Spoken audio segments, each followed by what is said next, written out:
You ask Tiger to solve. This deals with linear equations with one unknown. The final result is x equals 3. Let's solve it step by step. Group all constants on the right side of the equation. Subtract 6 from both sides.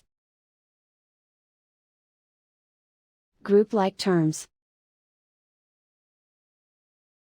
Simplify the arithmetic.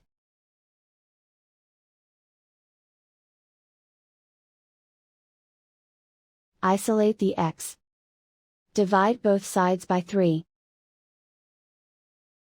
Simplify the fraction.